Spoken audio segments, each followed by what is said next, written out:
Greetings, my name is Chamomile, and this is an exploration of the entire galaxy sector by sector. Today, we're looking at the Quiberon Sector. A lot of Outer Rim sectors have roughly 1,000 total inhabited worlds, but only one of them is a major world with a significant population, and the others are a bunch of tiny worlds with less than 1 million inhabitants who don't have as much population put together as the big one by itself. Quiberon is one of those, except that the big planet's population boom came way after the creation of the sector. Its major world is supposed to be Lyran 4, an aristocratic world with pretty strong feudal traditions and a fairly sparse population. It's so remote that the only thing about their culture and traditions I can find is that criminals from nearby hut space are able to push them around pretty easy. As is the tradition in the Outer Rim, the sector is named after a planet no one cares about, specifically Quiberon 5. Quiberon 5 is a mining planet with a decently large population in the millions.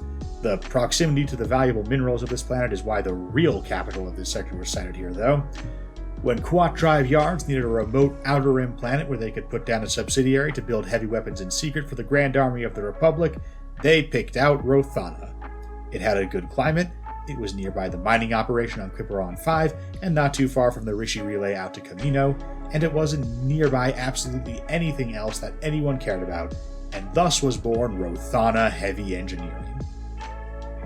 Whatever happened to Rothana Heavy Engineering anyway? I know they kept producing some tanks for the Empire through the Imperial era. You don't hear about them very often because people don't like to talk about how the Rebel ground forces basically got their asses kicked from one end of the war to the other, and the 2M tank is probably the least intimidating icon of Imperial ground power. I'd argue it's the most effective Imperial ground weapon, though. Sure, it didn't have the AT-ST's ability to intimidate rioters and guerrillas, but it also wasn't target practice for Plex missiles, which means it was actual heavy armor effective against fully equipped light infantry, not just civil unrest. And yes, the AT-AT had heavier armor and weapons in addition to carrying a platoon of stormtroopers around, but the AT-AT was only strong in absolute terms. The Walker configuration was trading a lot of durability for the amount of material it used in exchange for putting itself level with the average city skyline. Just like the AT-ST, it was designed to intimidate guerrillas. Once the rebels had large armies of light infantry for the mid-rim offensive, though, it wasn't these walkers obsessed with intimidation that turned the tide. Sure, the rebels had a bad time anywhere the AT-AT showed up, but it was painfully slow and easy to see coming. The 2M Saber tank is the villain actually, but still, the unsung champion of the mid-rim offensive.